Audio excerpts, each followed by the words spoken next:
PSC GK ബാഗത്തിൽ നിന്നും പഠിച്ചിരിക്കേണ്ട 100 ടോപ്പിക്കുകളിൽ ഇന്ന് 16ാമത്തെ ടോപ്പിക്കാണ്. RBI ആൻഡ് ബാങ്കിങ് ആണ് ഇന്നത്തെ ടോപ്പിക്. ഇതിൻ്റെ പാർട്ട് 1 ആണ്. ഇതിൽ RBIനെ പറ്റി മാത്രമാണ് പറയുന്നുള്ളൂ. അതിൻ്റെ PYQ 2025 വരെ ചോദിച്ച PYQ മാത്രമാണ് ഉൾപ്പെടുത്തിയിട്ടുള്ളൂ. ബാങ്കിങ്ങും ബാക്കി ബാങ്കുകളെ പറ്റിയും ഫംഗ്ഷൻ കാര്യങ്ങളെ പറ്റിയൊക്കെ ഉടനെ തന്നെ അടുത്ത വീഡിയോയ്ക്ക് പാർട്ട് 2 എന്ന വീഡിയോ ഇടുന്നതായിരിക്കും. വീഡിയോ ഉപകാരപ്പെട്ടാൽ ചാനൽ സബ്സ്ക്രൈബ് ചെയ്യുക, ലൈക്ക് ചെയ്യുക, ഷെയർ ചെയ്യുക. വീഡിയോയിലേക്ക് കടക്കാം.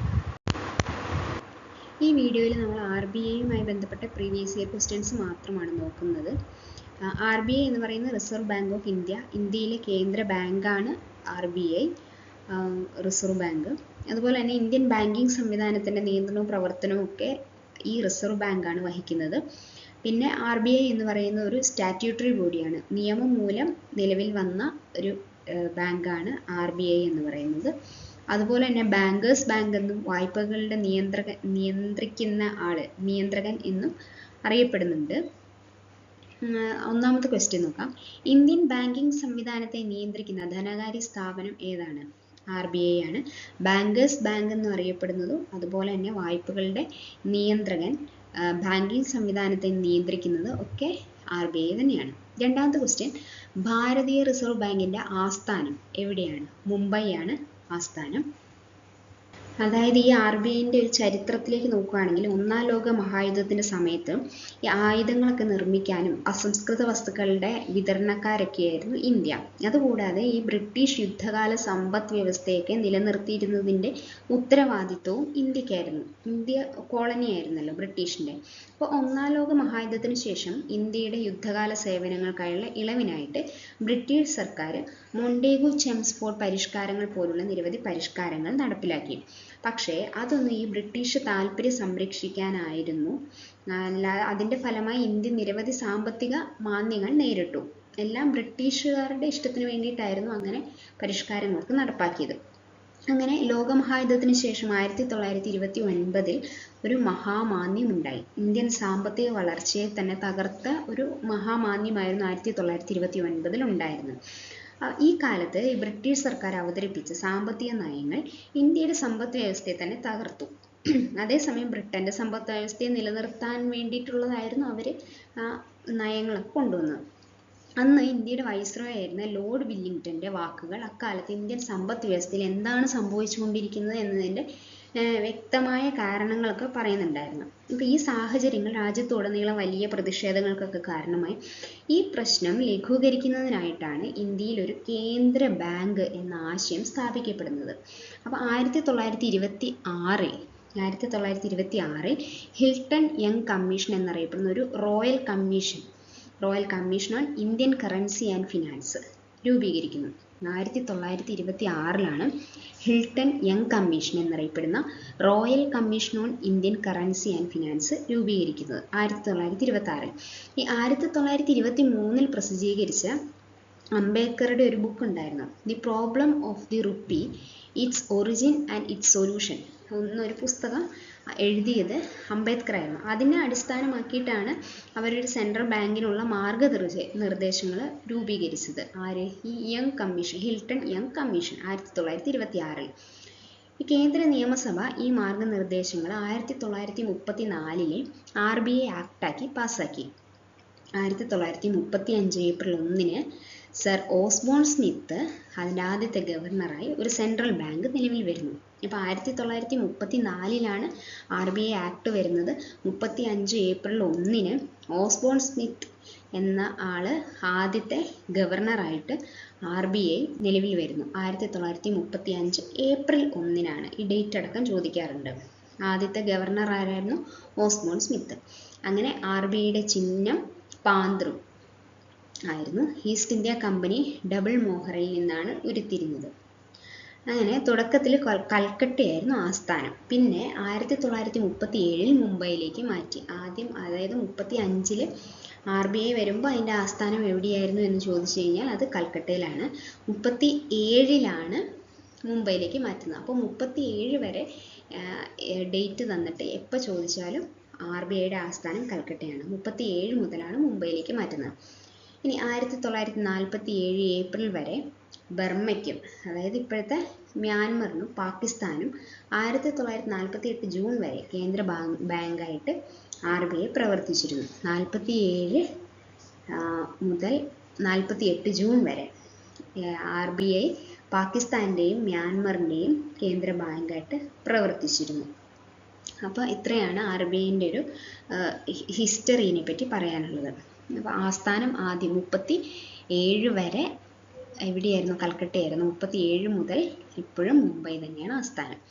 ഇനി the year in which the reserve bank of India act passed. 1934 reserve bank of India act പാസ്സാവുന്നത്. ആക്ട് പാസ്സാവുന്നത് 1934. ഈ 34 ഇങ്ങനെ ഒരു ആക്ട് പാസ്സാവാൻ വരുന്ന കമ്മീഷൻ ഏതാണ്? 1926 വന്ന ഹിൽട്ടൺ യങ് കമ്മീഷൻ്റെ ശുപാർശ പ്രകാരമാണ് ഇങ്ങനെയൊരു RBI ആക്ട് നിലവിൽ വരുന്നത്, അതിൻ്റെ മാർഗനിർദ്ദേശങ്ങളൊക്കെ വെച്ചുകൊണ്ട്. പിന്നെ അടുത്ത question, when was reserve bank of India established? 1935 April 1 RBI form ചെയ്യുന്നത്. അടുത്ത question, reserve bank of India was nationalised in 1949 ജനുവരി 1 കേട്ടോ. 1935 ഏപ്രിൽ 1 നിലവിൽ വരുന്നത്. എന്നാൽ 1949 ജനുവരി 1 ദേശസാൽക്കരിക്കുന്നത്. ഗവൺമെൻറ് കംപ്ലീറ്റ്ലി ഗവൺമെൻറ് ഓൺഡാക്കി എടുക്കുന്നു. ഇനി first governor of reserve bank of India നമ്മൾ പറഞ്ഞു, ഓസ്ബോൺ സ്മിത്ത് ആണ് ഫസ്റ്റ് ഗവർണർ. എന്നാൽ ഫസ്റ്റ് ഇന്ത്യൻ അല്ല, അത് നമ്മൾ വരുന്നുണ്ട്. ഇനി the chief executive of RBI is called governor. Governor എന്ന് ആണ് ഇതിൻ്റെ CEO എന്ന് പറയുന്നത്. RBIൻ്റെ CEO എന്ന് പറയുന്നതും ഗവർണർ എന്ന് പറയുന്നതും ഒരാൾ തന്നെയാണ്. 1935 മുതൽ 37 വരെയായിരുന്നു ഓസ്ബോൺ സ്മിത്ത് ഗവർണറായിട്ടുണ്ടായിരുന്നത്. 37 RBIൻ്റെ ആസ്ഥാനം മുംബൈയിലേക്ക് മാറ്റുന്നത്. അത് കഴിഞ്ഞിട്ടാണ് first governor of reserve bank of India. First governor എന്ന് തന്നിട്ട് ഓപ്ഷനിൽ ഓസ്ബോൺ സ്മിത്ത് ഉണ്ടെങ്കിൽ ഫസ്റ്റ് ഗവർണർ ഓസ്ബോൺ സ്മിത്ത് ആണ്. എന്നാൽ അതില്ല എങ്കിൽ CD ദേശ്മുഖ് ആണ്. ഇനി ഫസ്റ്റ് ഇന്ത്യൻ ഗവർണർ എന്ന് ചോദിക്കുവാണെങ്കിൽ CD ദേശ്മുഖ് തന്നെയാണ്. ആദ്യത്തെ ഇന്ത്യൻ ഗവർണറാണ് CD ദേശ്മുഖ്. CD ദേശ്മുഖ് വരുന്ന 1943 മുതൽ 49 വരെയാണ്. CD ദേശ്മുഖ് ആദ്യത്തെ ഇന്ത്യൻ ഗവർണറാണ് CD ദേശ്മുഖ്. അടുത്ത ക്വസ്റ്റ്യൻ RBIൻ്റെ പ്രവർത്തനവുമായി ബന്ധപ്പെട്ടാണ്. ക്വസ്റ്റ്യൻ ഇതാണ്, ഭാരതീയ റിസർവ് ബാങ്കിനെ സംബന്ധിച്ച് താഴെ പറയുന്ന പ്രസ്താവനകളിൽ ശരിയായവ ഏതാണെന്നാണ് ചോദിച്ചിരിക്കുന്നത്. അത് നോക്കാം ശരിയായത് ഏതൊക്കെയാണ്. ഒന്നാമത്തെ ഓപ്ഷൻ 1935 സ്ഥാപിതമായത്. കറക്റ്റാണ്, അത് നമ്മൾ പഠിച്ചതാണ്. രണ്ടാമത്തെ നമ്മൾ നോക്കിയില്ല, പറയാം. 1949 ദേശസാൽക്കരിച്ചു. കറക്റ്റാണ്, 1949 ദേശസാൽക്കരിക്കുന്നത് ജനുവരി 1. ആസ്ഥാനം മുംബൈ ആണ്. കറക്റ്റാണ്, 1935 ആസ്ഥാനം എവിടെയായിരുന്നു? കൽക്കട്ടയിലായിരുന്നു. പിന്നീട് 37 ഇങ്ങോട്ടേക്ക് മുംബൈയിലേക്ക് മാറ്റുന്നു. ഇനി ഇതിൻ്റെ RBIൻ്റെ പ്രധാന പ്രവർത്തനങ്ങൾ ഒന്ന് സർക്കാരിലേക്കുള്ള ബാങ്കർ എന്നാണ്. അതായത് ഇന്ത്യയുടെ കേന്ദ്ര സർക്കാരിനും മറ്റ് ഇന്ത്യൻ സംസ്ഥാനങ്ങൾക്കും സാമ്പത്തിക ധനനയങ്ങളിൽ ഒരു ബാങ്കർ അല്ലെങ്കിൽ ഒരു ഏജന്റ്, ഉപദേഷ്ടാവ് എന്നീ നിലകളിലെല്ലാം RBI പ്രവർത്തിക്കുന്നുണ്ട്. അതുകൊണ്ട് സർക്കാരുകളുടെ ഒരു ബാങ്കർ എന്നാണ് അറിയപ്പെടുന്നത്. അതുപോലെ തന്നെ കറൻസി നോട്ടുകൾ നൽകുന്നത് RBI ആണ്. എന്നാൽ 1 രൂപ നോട്ട് ഒഴികെയുള്ള ബാക്കി എല്ലാ നോട്ടുകളും, അതായത് 2, 5, 10, 20, 50, 100, പണ്ടത്തെ 1000, 5000 ഇതൊക്കെ പണ്ടുണ്ടായിരുന്നതാണ്. 10000 ഒക്കെ രൂപ മൂല്യമുള്ള ബാങ്ക് നോട്ടുകൾ പുറത്തിറക്കാൻ ഇന്ത്യയിൽ അധികാരമുള്ള ഏക അധികാരി RBI മാത്രമാണ്. ഇപ്പോഴത്തെ 2000 ഓക്കെ. അപ്പോൾ 1 രൂപ നോട്ട് ഒഴികെയുള്ള ബാക്കി എല്ലാ മൂല്യമുള്ള എല്ലാ നോട്ടുകളും ഓക്കെ അതിനുള്ള പുറത്തിറക്കാനുള്ള അധികാരം RBIക്ക് മാത്രമാണ്. ഇനി 1957 മുതൽ ഈ റിസർവ് ബാങ്കിന് ഒരു മിനിമം റിസർവ് സിസ്റ്റം ഉണ്ട്. 57 മുതലാണ് ഇങ്ങനെ ഒരു റിസർവ് സിസ്റ്റം ഉണ്ടാക്കിയത്. അതായത് ഈ നയത്തിൻ്റെ അടിസ്ഥാനത്തിൽ കേന്ദ്ര ബാങ്കിന് രാജ്യത്തിന് ആവശ്യമുള്ളത്ര കറൻസി നോട്ടുകൾ പുറത്തിറക്കാൻ കഴിയും. എന്നാൽ ഇന്ത്യക്ക് 200 കോടി രൂപയുടെ സുരക്ഷാ നിക്ഷേപം ഉണ്ടെങ്കിൽ അതിൽ 115 കോടി രൂപ സ്വർണമായും 85 കോടി രൂപ വിദേശ നാണയ കരുതൽ ശേഖരണവുമായിരിക്കണം. 200 കോടിയാണ് സുരക്ഷാ നിക്ഷേപം വേണ്ടതെങ്കിൽ അതിൽ 115 കോടി സ്വർണമായിട്ടും 85 കോടി രൂപ വിദേശ നാണ്യ കരുതലായിട്ടും അങ്ങനെയാണ് റേഷ്യോ വരുന്നത്. അങ്ങനെ ശേഖരിക്കണം എന്നാണ് പറയുന്നത്. ഇനി ഈ RBI ക്രെഡിറ്റ് കൺട്രോളറായിട്ട് പ്രവർത്തിക്കുന്നു. കടം കൊടുക്കുക, അതായത് ബാങ്ക് നിരക്ക്, SLR, റിപ്പോ നിരക്ക്, റിവേഴ്സ് റിപ്പോ നിരക്ക് തുടങ്ങിയ നിരവധി ഉപകരണങ്ങൾ ഉപയോഗിച്ച് വാണിജ്യ ബാങ്കുകളുടെ ക്രെഡിറ്റ് നിരക്കുകൾ നിരീക്ഷിച്ചുകൊണ്ട് RBI രാജ്യത്തിൻ്റെ പണനയം നിയന്ത്രിക്കുന്നു. അങ്ങനെ അത് പണപ്പെരുപ്പം നിയന്ത്രിക്കുന്നു. ഈ റിപ്പോ റേറ്റ് കൂട്ടുക, കുറയ്ക്കുക അങ്ങനെയൊക്കെ ചെയ്ത് അത് പണനയത്തെ നിയന്ത്രിക്കുന്നു. ഇനി ലാസ്റ്റ് റിസോർട്ടിൻ്റെ വായ്പ നൽകുന്നയാൾ RBI തന്നെയാണ്. അതായത് സാമ്പത്തിക പ്രതിസന്ധി ഘട്ടത്തിൽ ഇത് ബാങ്കിങ് മേഖലയ്ക്ക് തന്നെ പണവായ്പ നൽകുന്നു. ഒരു വാണിജ്യ ബാങ്ക് മോശം പ്രകടനം കാഴ്ചവെക്കുമ്പോഴും അവരുടെ സ്ഥിതി സുസ്ഥിരമാക്കുന്നതിന് അവസാന നടപടി എന്നോണം RBI ആശ്രയിക്കാവുന്നതാണ്. അതുപോലെ RBI ബാങ്കേഴ്സ് ബാങ്കായിട്ട് പ്രവർത്തിക്കുന്നു. സാധാരണക്കാർക്ക് ബാങ്ക് അതിൻ്റെ പ്രവർത്തനങ്ങൾ നിർവഹിക്കുന്നത് പോലെ തന്നെ അതെങ്ങനെയാണോ അതുപോലെ തന്നെ രാജ്യത്തിൻ്റെ എല്ലാ വാണിജ്യ ബാങ്കുകൾക്ക് RBI പണം വായ്പ നൽകുന്നു. ഇനി വിദേശ നാണ്യ കരുതൽ ശേഖരത്തിൻ്റെ സൂക്ഷിപ്പുകാരൻ എന്നറിയപ്പെടുന്നതും RBI തന്നെയാണ്. അതായത് IMF-ൽ ഇന്ത്യൻ സർക്കാരിൻ്റെ പ്രതിനിധിയായി RBI ആണ് പ്രവർത്തിക്കുന്നത്. വിദേശ വിനിമയ നിരക്കുകൾ സ്ഥിരമായി നിലനിർത്തുന്ന ചെയ്യുന്നതൊക്കെ ഈ RBI ആണ്. വിദേശ നാണ്യ നിയന്ത്രണം ആദ്യമായി നടപ്പിലാക്കുന്നത് 1939-ലാണ്. ഇപ്പം നിലവിൽ ഇന്ത്യയുടെ വിദേശ നാണ്യ കരുതൽ ശേഖരം ഏകദേശം $487 ബില്യൺ ആണ് വിദേശ നാണ്യ കരുതൽ ശേഖരം എന്ന് പറയുന്നത്. ഈ രാജ്യത്തെ സ്വർണ്ണ സ്റ്റോക്കിൻ്റെയും അന്താരാഷ്ട്ര കറൻസിയുടെയൊക്കെ സൂക്ഷിപ്പുകാരനായി RBI പ്രവർത്തിക്കുന്നു. സ്ഥിരമായ വിനിമയ നിരക്കുകൾ നിലനിർത്തുന്നതിന് വിതരണം കുറയുമ്പോൾ വിദേശ കറൻസി രൂപയും വിദേശ വിനിമയ വിപണിയിൽ വിൽക്കുകയും ഡിമാൻഡ് വർദ്ധിക്കുമ്പോൾ അത് വാങ്ങുകയും ചെയ്യുന്നു. അങ്ങനെ 2016-ൽ വഴക്കമുള്ള പണപ്പെരുപ്പ ലക്ഷ്യ ചട്ടക്കൂട് നടപ്പിലാക്കുന്നതിനുള്ള നിയമപരമായ അടിസ്ഥാനം നൽകുന്നതിനായി 34-ലെ യഥാർത്ഥ RBI നിയമം ഭേദഗതി ചെയ്യുന്നു. അപ്പോൾ ഈ പറഞ്ഞതൊക്കെയാണ് RBI പ്രവർത്തനങ്ങൾ. അപ്പോൾ നമ്മുടെ രണ്ടാമത്തെ ഓപ്ഷൻ എന്താണ്? 1 രൂപ മുതൽ എല്ലാ നോട്ടുകളും പുറത്തിറക്കുന്നു. ഇല്ല, 1 രൂപ നോട്ട് ഒഴികെയുള്ള ബാക്കിയെല്ലാം പുറത്തിറക്കുന്നു. അപ്പോൾ 1, 3, 4 ഇവിടെ ശരിയായിട്ടുള്ളത്. അടുത്ത question, long serving reserve bank governor ആരാന്നാണ്? B. രാമറാവു ആണ്. ബെനഗൽ രാമറാവു. ആദ്യത്തെ ഗവർണർ ആരായിരുന്നു? നമ്മൾ പഠിച്ചു, ഓസ്ബോൺ സ്മിത്ത് ആണ്. ആദ്യത്തെ ഇന്ത്യൻ ഗവർണർ CD ദേശ്മുഖ് ആണ്. ആദ്യത്തെ വനിതാ ഡെപ്യൂട്ടി ഗവർണർ ആരാണ്? KJ ഉദേശി. ഇതുവരെ വനിതാ ഗവർണർ വന്നിട്ടില്ല. വനിതാ ഡെപ്യൂട്ടി ഗവർണർ KJ ഉദേശിയാണ്. അതുപോലെ RBI ഗവർണർ ആയിരുന്ന ആദ്യത്തെയും ഒരേ ഒരു പ്രാവശ്യം മാത്രമാണ് ഒരു പ്രധാനമന്ത്രി ഗവർണർ ആയിരുന്നിട്ടുള്ളൂ, മൻമോഹൻ സിംഗ് ആണ്. അതുപോലെ തന്നെ ദീർഘകാലം റിസർവ് ബാങ്ക് ഗവർണർ ആയിരുന്ന ആള് ബെനഗൽ രാമറാവു 7 വർഷം. ഏറ്റവും കുറഞ്ഞ കാലയളവിൽ അമിതാവ് ഘോഷുമാണ്. ഇപ്പോഴത്തെ 2025-ലെ ഗവർണർ ആരാണ്? സഞ്ജയ് മൽഹോത്രയാണ്.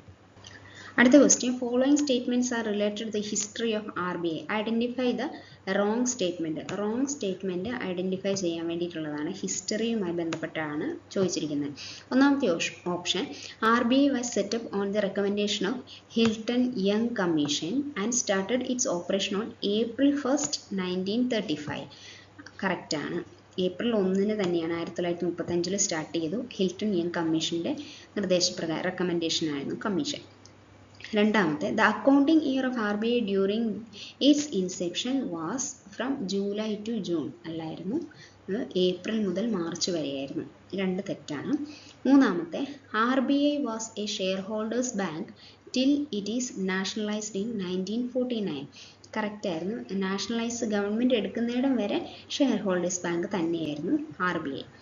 ഇനി നാലാമത്തെ option, RBI was the central bank for Burma till April 1947. 1947 April വരെ ബർമയുടെ സെൻട്രൽ ബാങ്കായിട്ട് RBI ഉണ്ടായിരുന്നു. 1948 ജൂൺ വരെ പാകിസ്ഥാൻ്റെ ഉണ്ടായിരുന്നു.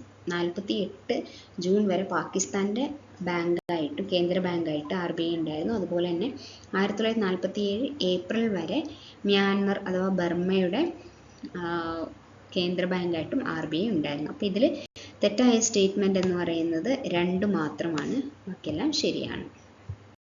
അടുത്ത question, dash is A bank which is included in the second schedule of RBI act 1934. RBI act 1934 schedule 2 പറയുന്ന പ്രകാരം schedule 2 എന്ത് തരം ബാങ്കുകളെ പറ്റിയാണ് പറയുന്നത് എന്നാണ് ക്വസ്റ്റ്യൻ. ഷെഡ്യൂൾഡ് ബാങ്കിനെ പറ്റിയാണ് പറയുന്നത്. ഷെഡ്യൂൾഡ് ബാങ്ക് എന്ന് പറഞ്ഞു കഴിഞ്ഞാൽ രണ്ടാമത്തെ ഷെഡ്യൂളിൽ കുറച്ച് ക്രൈറ്റീരിയ പറയുന്നുണ്ട്. അതിനനുസരിച്ചുള്ള ബാങ്കുകളെയാണ് ഷെഡ്യൂൾഡ് ബാങ്ക് എന്ന് ഗണത്തിൽപ്പെടുത്തിയിരിക്കുന്നത്. അതിൻ്റെ മെയിൻ ക്രൈറ്റീരിയ എന്ന് പറയുന്നത് അവരുടെ അറ്റ്ലീസ്റ്റ് 5 ലക്ഷം രൂപയാണ് അവരുടെ പെയ്ഡ് അപ്പ് ക്യാപിറ്റൽ എന്ന് പറയുന്നത്. അവർക്ക് RBI പറയുന്ന പോലെ ഡെപ്പോസിറ്റ് പ്രൊട്ടക്ഷൻ ഉണ്ടായിരിക്കണം. ഇൻട്രസ്റ്റ് RBI പറയുന്ന പ്രകാരം കൊടുക്കണം. അതുപോലെ തന്നെ ഒരു കോർപ്പറേറ്റ് സ്ട്രക്ചർ ഉണ്ടായിരിക്കണം. ഒരു ഇൻഡിവിജ്വലിനോ അല്ലെങ്കിൽ പാർട്ട്ണർഷിപ്പിനോ അങ്ങനെയുള്ളതൊന്നുമല്ല, ഒരു കോർപ്പറേറ്റ് സ്ട്രക്ചർ ഉള്ള ബാങ്കുകൾ മാത്രമാണ് ഷെഡ്യൂൾഡ് ബാങ്കിൽ പെടുള്ളൂ. അങ്ങനെ കുറച്ച് ക്രൈറ്റീരിയ വരുന്ന ഷെഡ്യൂൾ 2 പറഞ്ഞിരിക്കുന്ന ബാങ്കുകളാണ് ഈ ഷെഡ്യൂൾഡ് ബാങ്ക് എന്ന് പറയുന്നത്. ഈ ഷെഡ്യൂൾഡ് ബാങ്കിൽ തന്നെ പബ്ലിക് സെക്ടർ ബാങ്ക്സും ഉണ്ട്, പ്രൈവറ്റ് ബാങ്ക്സും ഉണ്ട്, അതുപോലെ തന്നെ ഫോറിൻ ബാങ്ക്സും ഉണ്ട്. ഫോറിൻ ബാങ്ക്സ് എന്ന് പറയുന്നത് അവരുടെ ഹെഡ് ക്വാർട്ടേഴ്സ് ഫോറിൻ കൺട്രിയിലായിരിക്കും, എന്നാൽ ഇവിടെ ഇന്ത്യയിൽ ഓപ്പറേറ്റ് ചെയ്യുന്നത്. പബ്ലിക് സെക്ടർ ബാങ്ക് എന്ന് പറയുന്നത് ഗവൺമെൻറ് ഓൺഡ് ആയിരിക്കും, പ്രൈവറ്റ് എന്ന് പറയുന്നത് പ്രൈവറ്റ് ഓൺഡ് ആയിരിക്കും. അങ്ങനത്തെ ബാങ്കുകൾ, പബ്ലിക് സെക്ടർ ബാങ്കുകൾ, ഷെഡ്യൂൾഡ് ബാങ്കുകൾക്ക് ഉദാഹരണമാണ് State Bank of India, Bank of Baroda, Bank of Maharashtra, അങ്ങനെയൊക്കെ, സെൻട്രൽ ബാങ്ക് ഓഫ് ഇന്ത്യ ഒക്കെ. പ്രൈവറ്റ് ബാങ്കിന് ഉദാഹരണമാണ് Axis Bank, Catholic Syrian Bank, City Union, Dhanlaxmi bank, Federal Bank, HDFC bank, ICICI, അങ്ങനത്തെ ബാങ്കുകളൊക്കെ പ്രൈവറ്റ് ബാങ്ക് ഷെഡ്യൂൾഡ് ബാങ്ക്സ് ആണ്. Foreign ബാങ്ക്സിന് ഉദാഹരണം Abu Dhabi Commercial Bank, അതുപോലെ തന്നെ Royal Bank of Scotland, Oman International Bank, അങ്ങനെ ഉള്ള ബാങ്ക്, ദോഹ ബാങ്ക്, ഇതൊക്കെ വിദേശത്താണ് അവരുടെ ഹെഡ് ക്വാർട്ടേഴ്സ്, ഇവിടെ വർക്ക് ചെയ്യുന്നു. അതൊക്കെ ഷെഡ്യൂൾഡ് ബാങ്കിൽ പെട്ട ബാങ്കുകളാണ്. അടുത്ത question, the central bank is called dash bank. Bankers bank എന്നാണ് RBI അറിയപ്പെടുന്നുണ്ടെന്ന് നമ്മൾ പറഞ്ഞു. അടുത്ത question, who regulates the money circulation in India. RBI ആണ് ഇന്ത്യയുടെ മണി സർക്കുലേഷൻ നിയന്ത്രിക്കുന്നത്. ഇതൊക്കെ RBIയുടെ ഫംഗ്ഷനിൽ വരുന്നതാണ്. അതുപോലെ തന്നെ who will act as the banker to the government of India. RBI തന്നെയാണ് ഗവൺമെൻറ് ഓഫ് ഇന്ത്യക്ക് ബാങ്കറായി പ്രവർത്തിക്കുന്നത്, ഗവൺമെൻറ്റിന്. അതായത് RBIൻ്റെ ധർമ്മങ്ങൾ എന്തൊക്കെയാണെന്ന് നമ്മൾ പറഞ്ഞിരുന്നു. ഒന്ന്, നോട്ട് അടിച്ചിറക്കലാണ്. 1 രൂപ ഒഴികെയുള്ള എല്ലാ നോട്ടുകളും അടിച്ചിറക്കുന്നത് റിസർവ് ബാങ്ക് ഓഫ് ഇന്ത്യയാണ്. 1 രൂപ നോട്ടും ബാക്കി നാണയങ്ങളൊക്കെ അടിച്ചിറക്കുന്നത് കേന്ദ്ര ധനകാര്യ വകുപ്പാണെന്ന് ഓർക്കണം. അതുപോലെ തന്നെ നോട്ടടിക്കുന്നതിന് നിശ്ചിത മൂല്യം വരുന്ന സ്വർണമോ വിദേശ നാണയ ശേഖരമോ കരുതലായി സൂക്ഷിക്കുകയും ചെയ്യുന്നു. ഇനി രണ്ടാമത്തെ ധർമ്മം വായ്പ നിയന്ത്രിക്കലാണ്. അതായത് മോണിറ്ററി പോളിസി ഇടയ്ക്കിടെ മാറ്റങ്ങൾ വരുത്തുന്നതിലൂടെ രാജ്യത്തിൻ്റെ ആവശ്യത്തിനനുസരിച്ച് ഇത് മാറ്റം വരുത്തുന്നു. റിപ്പോ റേറ്റ് അങ്ങനെയുള്ള റേറ്റുകളൊക്കെ അഡ്ജസ്റ്റ് ചെയ്തിട്ട് അത് നിലനിർത്തുന്നു. പിന്നെ ബാങ്കേഴ്സ് ബാങ്കായിട്ട് ആക്ട് ചെയ്യുന്നു. 1934 RBI ആക്ട് പ്രകാരമാണ് ബാങ്കിങ് റെഗുലേഷൻ ആക്ട്, അതിനൊക്കെ പ്രകാരമാണ് ഇതിനെ നിയന്ത്രിക്കുന്നത്. അതുപോലെ തന്നെ ബാങ്കുകൾ RBIയുമായിട്ടൊരു മിനിമം ക്യാഷ് റിസർവ് റേഷ്യോ നിലനിർത്തേണ്ടതുണ്ട്. അതുപോലെ ഷെഡ്യൂൾഡ് ബാങ്കുകൾക്കും സംസ്ഥാന സഹകരണ ബാങ്കുകൾക്കും RBI സാമ്പത്തിക സഹായം നൽകാറുണ്ട്. പിന്നെ നാലാമത്തെ ധർമ്മം വിദേശ നാണയ കരുതൽ ശേഖരത്തിൻ്റെ സൂക്ഷിപ്പുകാരനാണ്. RBI ആണ് രാജ്യത്തിൻ്റെ ഫോറക്സ്, സ്വർണ്ണ ശേഖരം എന്നിവയൊക്കെ കൈകാര്യം ചെയ്യുന്നത് RBI തന്നെയാണ്. പിന്നെ സർക്കാരിൻ്റെ ബാങ്കായിട്ട്, അതായത് കേന്ദ്ര സംസ്ഥാന സർക്കാരുകളുടെ ബാങ്കായി പ്രവർത്തിക്കുക എന്നത് റിസർവ് ബാങ്കിൻ്റെ ഒരു പ്രധാന ധർമ്മം തന്നെയാണ്. ഗവൺമെൻറ്റിൻ്റെ ബാങ്കർ എന്ന നിലയിൽ വിവിധ സർക്കാർ വകുപ്പുകളുടെ പേരിൽ റിസർവ് ബാങ്ക് പണം സ്വീകരിക്കുകയും അടയ്ക്കുകയും ഒക്കെ ചെയ്യുന്നു. ഗവൺമെൻറ്റുകൾക്ക് വേണ്ടി വായ്പ നൽകാനും ഗവൺമെൻറ്റുകളുടെ മിച്ചമുള്ള പണത്തിൻ്റെ നിക്ഷേപത്തിനൊക്കെ റിസർവ് ബാങ്ക് പ്രവർത്തിക്കാറുണ്ട്. പണവും ബാങ്കിങ്ങുമായി ബന്ധപ്പെട്ട കാര്യങ്ങളിൽ സർക്കാരിൻ്റെ ഉപദേശകനായിട്ടും റിസർവ് ബാങ്ക് പ്രവർത്തിക്കുന്നുണ്ട്. ഇത്രയൊക്കെയാണ് എൻ്റെ ധർമ്മങ്ങൾ.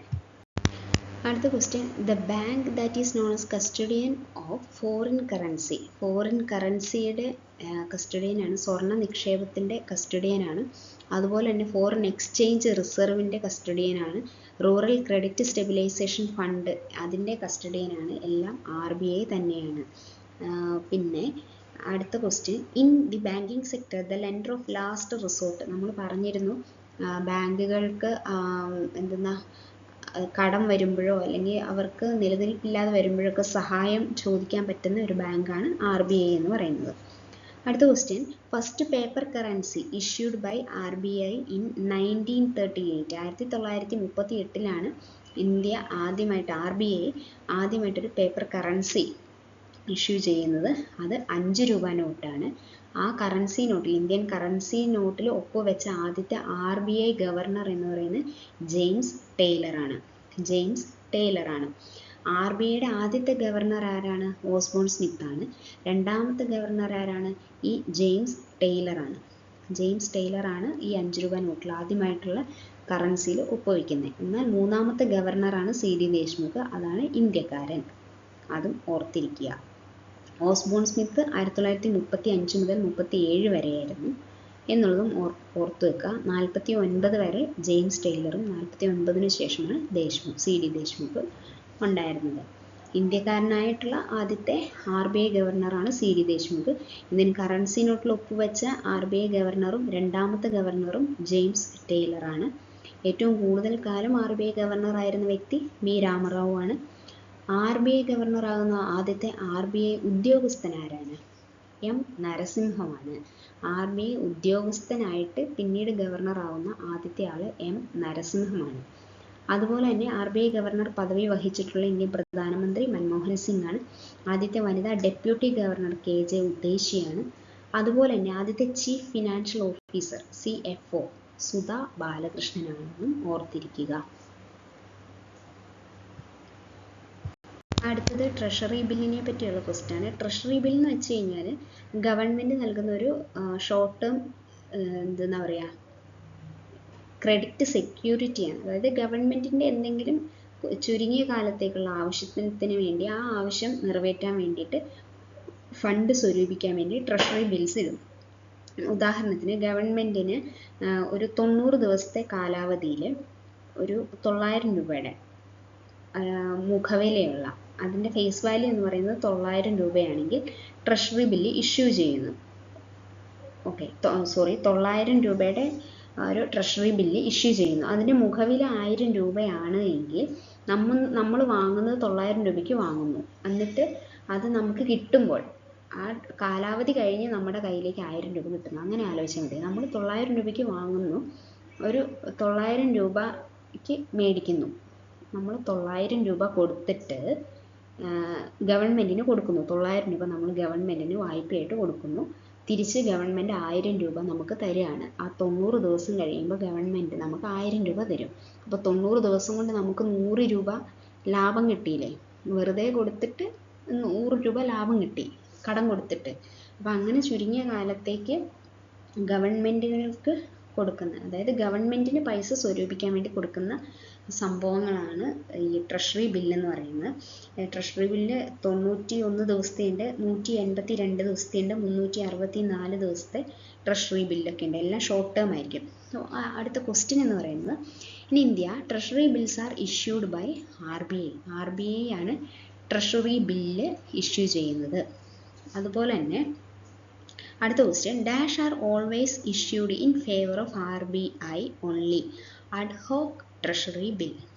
ഈ അഡ്ഹോക്ക് ട്രഷറി ബിൽ എന്ന് പറയുന്നത് ഇന്ത്യയിൽ നിർത്തലാക്കി അതിപ്പം വേസ് ആൻഡ് മീൻസ് അഡ്വാൻസസ് എന്ന് പറയുന്ന ഒരു കാറ്റഗറിയിലേക്ക് പെടുത്തിയിട്ടുണ്ട്. ഇതെന്ത് സംഭവം എന്ന് വെച്ച് കഴിഞ്ഞാൽ ഈ ട്രഷറി ബില്ല് തന്നെ ഷോർട്ട് ടേം ആയിട്ട് ഗവൺമെൻറ്റിന് മീറ്റ് ചെയ്യാൻ വേണ്ടിയിട്ടുള്ള, പൈസ കൊടുക്കാൻ വേണ്ടിയിട്ടുള്ള ഇൻവെസ്റ്റ്മെൻ്റ് ആണ്. പക്ഷേ ഇത് എന്താണ്, RBI നേരിട്ടാണ് കളക്ട് ചെയ്യുന്നത് എന്നൊരു വ്യത്യാസമുണ്ട്. ഇത് RBI ആണ് ഇഷ്യൂ ചെയ്യുന്നത്, ഗവൺമെൻറ്റിന് വേണ്ടിയിട്ട് RBI നേരിട്ട് ഇഷ്യൂ ചെയ്യുന്നതാണ് ഈ അഡ്ഹോക്ക് ട്രഷറി ബിൽ എന്ന് പറയുന്നത്. അടുത്ത question, national electronic fund transfer NEFT is under the control of RBI. RBIൻ്റെ കൺട്രോളിലാണ് NEFT എന്ന് പറയുന്നത്. അതിൻ്റെ കൂടെ പറയാനുള്ളതാണ് IMPS എന്ന് കേട്ടിട്ടുണ്ടാവുമല്ലോ, ഇമ്മീഡിയറ്റ് പേയ്മെൻറ്റ് സർവീസ്. ഇന്ത്യയിൽ തൽക്ഷണ പണമിടപാടുകൾക്കൊക്കെ internet banking, electronic fund transfer സംവിധാനമാണ് ഉപയോഗിക്കുക. IMPS ആണ് ഉപയോഗിക്കുക. മൊബൈൽ ഫോണിലൂടെയൊക്കെ ഫണ്ട് ട്രാൻസ്ഫർ നടത്താനൊക്കെ IMPS ഒക്കെ പറ്റും. NEFTയും RTGS എന്നിവയിൽ നിന്ന് വ്യത്യസ്തമായി ബാങ്ക് അവധി ദിവസങ്ങൾ ഉൾപ്പെടെ എല്ലാ ദിവസവും 24 മണിക്കൂറും ഈ സേവനങ്ങൾ ലഭ്യമാണ്. IMPS national payments corporation of India ആണ് IMPS സംവിധാനം കൈകാര്യം ചെയ്യുന്നത്. ആരാണ്? നാഷണൽ പേയ്മെൻറ്റ് കോർപ്പറേഷൻ ഓഫ് ഇന്ത്യയാണ് IMPS കൈകാര്യം ചെയ്യുന്നതെന്ന് ഓർക്കുക. അതുപോലെ തന്നെ RTGS ഉണ്ട്. വ്യക്തികൾക്കും സ്ഥാപനങ്ങൾക്കുമിടയിൽ തൽക്ഷണം പണം കൈമാറാനുള്ള പേയ്മെൻറ്റ് സംവിധാനമാണ് RTGS എന്ന് പറയുന്നത്. റിയൽ ടൈം ഗ്രോസ് സെറ്റിൽമെൻ്റ് ആണ്. കൈമാറ്റം ചെയ്യാവുന്ന കുറഞ്ഞ തുക 2 ലക്ഷം രൂപയാണ്. ഉയർന്ന പരിധി ഇല്ല. അതുപോലെ തന്നെ സ്വന്തം ബാങ്കിൻ്റെ ശാഖകൾക്കിടയിലോ മറ്റു ബാങ്കിലെ അക്കൗണ്ടിലേക്കോ ഒക്കെ പണം കൈമാറാൻ RTGSന് പറ്റും. ഇനി നിങ്ങൾ കേട്ടിട്ടുണ്ടാകും കോർ ബാങ്കിങ് എന്ന് പറയുന്നത്. അതായത് ബാങ്കിൻ്റെ ശാഖകൾ തമ്മിൽ ബന്ധിപ്പിച്ചുകൊണ്ടിട്ടുള്ള അങ്ങനത്തെ പരിപാടിയാണ് കോർ ബാങ്കിങ്. ഉപഭോക്താക്കൾക്ക് ഏത് ശാഖയിൽ നിന്ന് ഒരു ശാഖയിൽ നിന്ന് മറ്റൊരു ശാഖയിലേക്ക് സേവനം ലഭ്യമാക്കാനുള്ള സംവിധാനമാണ്. SBI ആണ് ഇന്ത്യയിൽ ആദ്യമായിട്ട് കോർ ബാങ്കിങ് സംവിധാനം ഏർപ്പെടുത്തിയതൊക്കെ. അടുത്ത question, expansion and contraction of currency takes place through the dash of RBI. Banking department ആണ്. RBIയുടെ ബാങ്കിങ് ഡിപ്പാർട്ട്മെൻ്റ് ആണ് expansion and contraction of currency നടത്തുന്നത്. അതായത് RBIയുടെ ഡിപ്പാർട്ട്മെൻ്റ് എന്ന് പറയുന്നത് ഡിപ്പാർട്ട്മെൻറ്റ് ഓഫ് ബാങ്കിങ് റെഗുലേഷൻ ഉണ്ട്. ഇപ്പോൾ പറയുന്ന എക്സ്പാൻഷൻ കോൺട്രാക്ഷൻ ഓഫ് കറൻസി ഒക്കെ നടക്കുന്നത്, സെറ്റ് പോളിസി, ബാങ്കുകൾക്ക് വേണ്ടിയുള്ള പോളിസീസ് ഒക്കെ ചെയ്യുന്നതൊക്കെ ബാങ്കിങ് റെഗുലേഷൻ എന്ന് പറയുന്ന ഡിപ്പാർട്ട്മെൻ്റാണ്. അതുപോലെ തന്നെ ഡിപ്പാർട്ട്മെൻറ്റ് ഓഫ് റെഗുലേഷൻ ഉണ്ട്. അതും നോൺ ബാങ്കിങ് ഫിനാൻഷ്യൽ കമ്പനീസിനും ഒക്കെ പോളിസീസ്, ബാങ്കുകൾക്കും NBFCക്കും അതുപോലെ തന്നെ പേയ്മെൻറ്റ് സിസ്റ്റം ഒക്കെ ചെയ്യുന്നതൊക്കെ റെഗുലേഷൻ ഡിപ്പാർട്ട്മെൻ്റ് ആണ്. അതുപോലെ തന്നെ ഡിപ്പാർട്ട്മെൻറ്റ് ഓഫ് സൂപ്പർവിഷൻ ഉണ്ട്. Overseas the bank and NBFCs for complaints and financial soundness. അടുത്ത department of non banking regulation ഉണ്ട്. അതാണ് നോൺ ബാങ്കിങ് ഫിനാൻഷ്യൽ ഇൻസ്റ്റിറ്റ്യൂഷൻസിനെയൊക്കെ റെഗുലേറ്റ് ചെയ്യുന്നത് ആ ഡിപ്പാർട്ട്മെൻറ്റാണ്.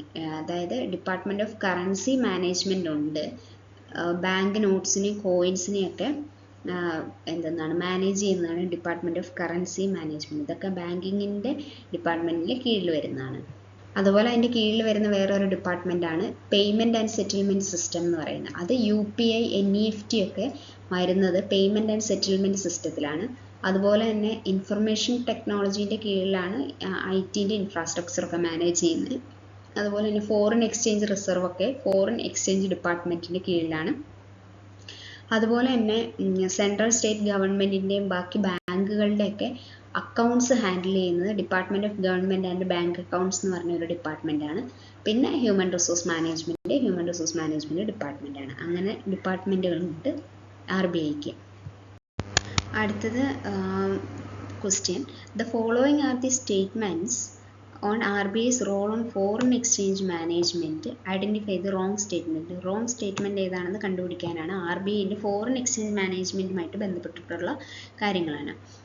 ഒന്നാമത്തെ option, rules on current account transactions are notified by RBI. ഇത് RBI അല്ല, സെൻട്രൽ ഗവൺമെൻറ് ആണ് കറണ്ട് അക്കൗണ്ടുമായിട്ട് ബന്ധപ്പെട്ടിട്ടുള്ള റൂൾസ് സെറ്റ് ചെയ്യുന്നത്.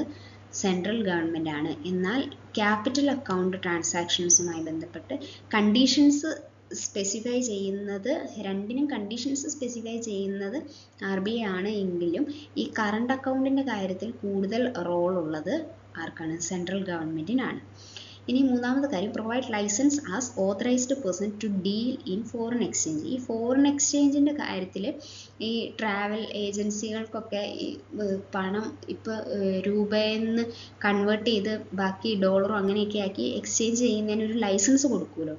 അങ്ങനെ എക്സ്ചേഞ്ച് ചെയ്ത് കൊടുക്കുന്നവർക്കുള്ള ലൈസൻസ് കൊടുക്കുന്നത്, പ്രൊവൈഡ് ചെയ്യുന്നത് അങ്ങനത്തെ ആ RBI ഇൻസ്റ്റിറ്റ്യൂഷനെയാണ് ഓതറൈസ്ഡ് പേഴ്സൺ എന്ന് പറയുന്നത്. അത് RBIയുടെ ഓതറൈസ്ഡ് പേഴ്സൺ ആണ് അങ്ങനെയുള്ള ലൈസൻസ് പ്രൊവൈഡ് ചെയ്യുന്നത്. നാലാമത്തെ option, giving guarantee or surety where foreign exchange transactions is involved. Guarantee കൊടുക്കുന്നതും ഈ RBI തന്നെയാണ്. അപ്പോൾ അതിൽ തെറ്റായിട്ടുള്ളത് ഈ ഒന്നാമത്തെ ഇത് മാത്രമാണ്. കറണ്ട് അക്കൗണ്ട് ട്രാൻസാക്ഷനിൽ കൂടുതൽ റോൾ ഉള്ളത് സെൻട്രൽ ഗവൺമെൻറ്റിനാണ്. അടുത്ത question, which institution launched a new SupTech initiative named Daksh. ഈ ദക്ഷ് എന്ന് പറയുന്നത് ഒരു വെബ് ബേസ്ഡ് ആപ്ലിക്കേഷനാണ്. RBI ലോഞ്ച് ചെയ്തതാണ്. അത് ഒരു അഡ്വാൻസ്ഡ് സൂപ്പർവൈസറി മോണിറ്ററിംഗ് സിസ്റ്റമാണ്. RBI എന്ന് പറയുന്നത് ബാങ്കുകളുടെയൊക്കെ ഒരു മോണിറ്ററി സൂപ്പർവൈസ് ചെയ്യുന്ന ഒരു സിസ്റ്റം തന്നെയാണ് RBI എന്ന് പറയുന്നത്. അതിന് കുറച്ചുകൂടി എഫിഷ്യൻസി കൂട്ടാൻ വേണ്ടിയിട്ട് ഇപ്പോൾ കുറേ സൈബർ ഇൻസിഡൻസ് ഒക്കെ റിപ്പോർട്ട് ചെയ്യുന്നുണ്ടല്ലോ, അപ്പോൾ അതൊക്കെ അനലൈസ് ചെയ്യാനും അതുപോലെ തന്നെ ബാങ്കുകളൊക്കെ കുറച്ചുകൂടെ അധികം സൂപ്പർവൈസ് ചെയ്യാനുമായിട്ട് ബാങ്കുകളെയും നോൺ ബാങ്കിങ് ഫിനാൻഷ്യൽ ഇൻസ്റ്റിറ്റ്യൂഷൻസിനെയൊക്കെ കൂടുതൽ സൂപ്പർവൈസ് ചെയ്യാൻ വേണ്ടിയിട്ട് കുറച്ചുകൂടെ എഫിഷ്യൻ്റ് ആയിട്ടും അതുപോലെ തന്നെ ഓട്ടോമേറ്റഡ് ആയിട്ടൊക്കെ ടെക്നോളജി യൂസ് ചെയ്തുകൊണ്ട് ചെയ്യാനുള്ള ഒരു വെബ് ബേസ്ഡ് ആപ്ലിക്കേഷനാണ് ദക്ഷ് എന്ന് പറയുന്നത്. അത് ഇറക്കിയത് RBI ആണ് എന്ന് ഓർത്തിരിക്കുക. അടുത്ത question, The Reserve Bank of India has decided to withdraw from circulation all currency notes printed before the year 2005. What is the last date fixed by RBI for the free exchange of these notes through banks? അതായത് 2014 ചോദിച്ച question ആണ്, അതുകൊണ്ടായിരിക്കാം 2005 വരെ print ചെയ്ത നോട്ടുകൾ തിരിച്ചെടുക്കാൻ പിൻവലിച്ചിട്ട് അത് ബാങ്കുകൾ എടുക്കുമായിരുന്നു, അത് എക്സ്ചേഞ്ച് ചെയ്ത് പുതിയ നോട്ട് കൊടുക്കുമായിരുന്നു. അതിൻ്റെ ലാസ്റ്റ് ഡേറ്റ് എന്നായിരുന്നു എന്നാണ് ചോദിച്ചിരിക്കുന്നത്. ജനുവരി 1, 2015 ആയിരുന്നു. അത് ചോദിക്കാനുള്ള സാധ്യതയില്ല, കാരണം ആ സമയത്തുള്ളൊരു കറണ്ട് അഫെയർ ക്വസ്റ്റ്യൻ ആയിരുന്നു. അടുത്ത question, The rate of interest payable on various deposits is determined by RBI ആണ്.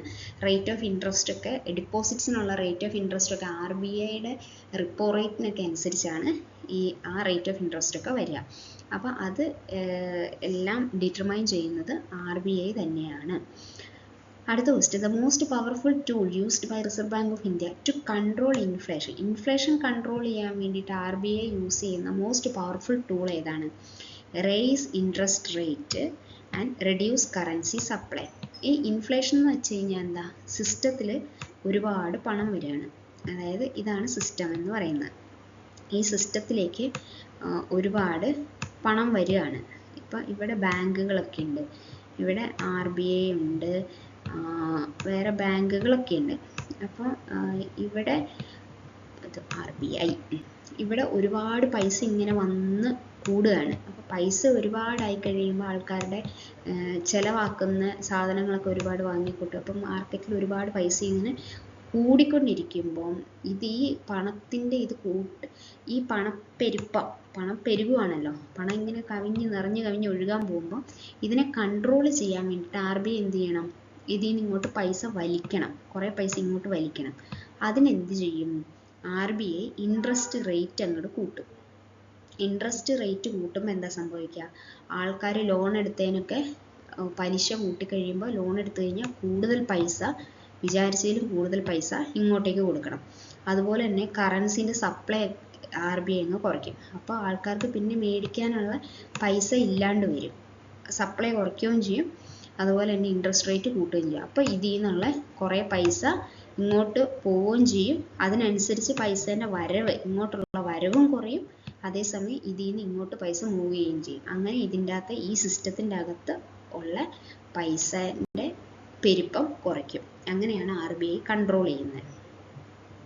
അടുത്ത question, The rate at which RBI lends to bank under liquidity adjustment facility is called repo rate. എന്താണ് repo rate എന്ന് വെച്ച് കഴിഞ്ഞാൽ? Repo rate എന്ന് വെച്ച് കഴിഞ്ഞാൽ റീപർച്ചേസിങ് option എന്നാണ് അതിൻ്റെ ഫുൾ ഫോം. അതായത് റിസർവ് ബാങ്ക് വാണിജ്യ ബാങ്കുകൾക്ക്, കൊമേഴ്ഷ്യൽ ബാങ്കുകൾക്ക്, സാധാരണ ബാങ്കുകൾക്കൊക്കെ കടം കൊടുക്കും. അങ്ങനെ കടം കൊടുക്കുമ്പോൾ സാധാരണ നമ്മൾക്കാണെങ്കിലും ബാങ്ക് കടം തരുമ്പോൾ നമ്മൾ അതിനൊരു ഇൻട്രസ്റ്റ് അടയ്ക്കണം. അതുപോലെ തന്നെ ബാങ്കുകൾക്ക് RBI പണം കൊടുക്കുമ്പോൾ ബാങ്ക് ഒരു ഇൻട്രസ്റ്റ് കൊടുക്കണം. അങ്ങനെ ഇൻട്രസ്റ്റ് കൊടുക്കുന്ന ആ ഇൻട്രസ്റ്റ് റേറ്റിനെയാണ് റിപ്പോ റേറ്റ് എന്ന് പറയുന്നത്. അപ്പം RBI ബാങ്കിന് കടം കൊടുക്കുകയാണേ, ബാങ്കിന് കടം കൊടുക്കുകയാണ്. അപ്പം റിപ്പോ റേറ്റ് കൂടിയെന്ന് വിചാരിക്കാം. റിപ്പോ റേറ്റ് കൂടുക എന്ന് പറഞ്ഞു കഴിഞ്ഞാൽ RBIക്ക് കൊടുക്കുന്ന പലിശയ്ക്കാണല്ലോ, ഇൻട്രസ്റ്റിൻ്റെ എമൗണ്ട് ആണല്ലോ റിപ്പോ റേറ്റ് എന്ന് പറയുന്നത്. അപ്പോൾ ഈ റിപ്പോ റേറ്റ് കൂടുക എന്ന് പറഞ്ഞു കഴിഞ്ഞാൽ എന്താ? ഈ ബാങ്കുകളൊക്കെ കൂടുതൽ പൈസ ഒന്ന് കൊടുക്കുന്നതിന് വരെ ചിലപ്പോൾ 3 ഒക്കെ കൊടുക്കേണ്ടി വരും, 3 രൂപയൊക്കെ കൊടുക്കേണ്ടി വരും എന്ന് വിചാരിക്കും. അപ്പോൾ കുറേ പൈസ ഇങ്ങോട്ട് തിരിച്ചു കൊടുക്കേണ്ടി വരും. അങ്ങനെയുള്ള റിപ്പോ റേറ്റ് അപ്പോൾ RBI കൂട്ടുന്നത് എന്തിനായിരിക്കും? ഇവിടെ പൈസ അധികം ഉള്ളപ്പോഴായിരിക്കും, ഇവിടെ പൈസ അധികം ഇങ്ങനെ കുമിഞ്ഞു കൂടി വരുമ്പോഴാണ് ആ പൈസേൻ്റെ അളവ് കൺട്രോൾ ചെയ്യാൻ വേണ്ടിയിട്ട് RBI റിപ്പോ റേറ്റ് കൂട്ടും. അപ്പം ബാങ്കുകൾ കൂടുതൽ പൈസ ഇങ്ങോട്ട് ഇൻട്രസ്റ്റ് ആയിട്ട് കൊടുക്കേണ്ടി വരും. അങ്ങനെയാണ് ഇത് അഡ്ജസ്റ്റ് ചെയ്യുന്നത്. ഇത് ഇൻഫ്ലേഷനൊക്കെ അഡ്ജസ്റ്റ് ചെയ്യുന്നത് RBI അങ്ങനെയാണ്. അടുത്ത question, which one of the following is considered as the policy rate in the monetary policy statement of India? Policy rate എന്ന് പറയുന്നത് റിപ്പോ റേറ്റിനെയാണ് പോളിസി റേറ്റ് എന്ന് പറയുന്നത്. അടുത്തത് CRRനെ പറ്റിയാണ് പറയാനുള്ളത്. അപ്പോൾ ആദ്യം നമ്മൾ പറഞ്ഞു റിപ്പോ റേറ്റിനെ പറ്റി പറഞ്ഞു. റിപ്പോ റേറ്റ് എന്തായിരുന്നു? ബാങ്കുകൾക്ക് കടം കൊടുക്കുമ്പോൾ ബാങ്ക് പലിശ കൊടുക്കണ്ടേ, ആ പലിശേനെയാണ് റിപ്പോ റേറ്റ് എന്ന് പറയുന്നത്. റിവേഴ്സ് റിപ്പോ റേറ്റ് എന്ന് വെച്ച് കഴിഞ്ഞാൽ എന്താണ്? ഈ ബാങ്കുകൾ സാധാരണ ആൾക്കാർക്കൊക്കെ പണം കൊടുക്കുമല്ലോ, അപ്പോൾ അങ്ങനെ ആരും കടം മേടിക്കാതെ വരാമെന്ന് വിചാരിച്ചു. ബാങ്കിൽ ഇങ്ങനെ അപ്പോൾ ഡിപ്പോസിറ്റ് ഇങ്ങനെ കുമിഞ്ഞു കൂടുകയാണ്, ആരും വായ്പ എടുക്കാൻ വരുന്നില്ല. അങ്ങനെ കുമിഞ്ഞു കൂടുമ്പോൾ RBIയിൽ അത് കൊണ്ടുപോയിട്ട് സ്റ്റോക്ക് ചെയ്യാം. അങ്ങനെ RBIയിൽ സ്റ്റോക്ക് ചെയ്യണമെന്നാണ്. അങ്ങനെ വായ്പ കൊടുക്കാതെ ഇങ്ങനെ ബാങ്കിൽ കുമിഞ്ഞു കൂടുന്ന പൈസ RBIയിൽ ഡെപ്പോസിറ്റ് ചെയ്യുമ്പോൾ ബാങ്കുകൾക്ക് ആ ഡെപ്പോസിറ്റിനൊരു പലിശ RBI കൊടുക്കും. അത് വലിയ എമൗണ്ട് ഒന്നും കൊടുക്കൂല, എപ്പോഴും ആ പലിശ നിരക്ക് റിപ്പോനേക്കാളും കുറവായിരിക്കും അല്ലേ.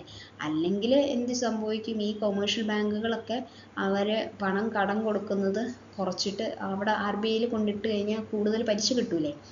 അപ്പോൾ ഈ വളരെ ചെറിയൊരു പലിശ മാത്രമാണ് ഈ RBI കൊടുക്കുകയുള്ളൂ. ആ RBI ബാങ്കുകൾക്ക് ബാങ്ക് ഡിപ്പോസിറ്റ് ചെയ്യുമ്പോൾ RBI കൊടുക്കുന്ന പലിശയാണ്, ഇൻട്രസ്റ്റിനെയാണ് റിവേഴ്സ് റിപ്പോ റേറ്റ് എന്ന് പറയുന്നത്. ഏതെങ്കിലും ഒന്ന് ഓർത്തിരുന്നാൽ മതി.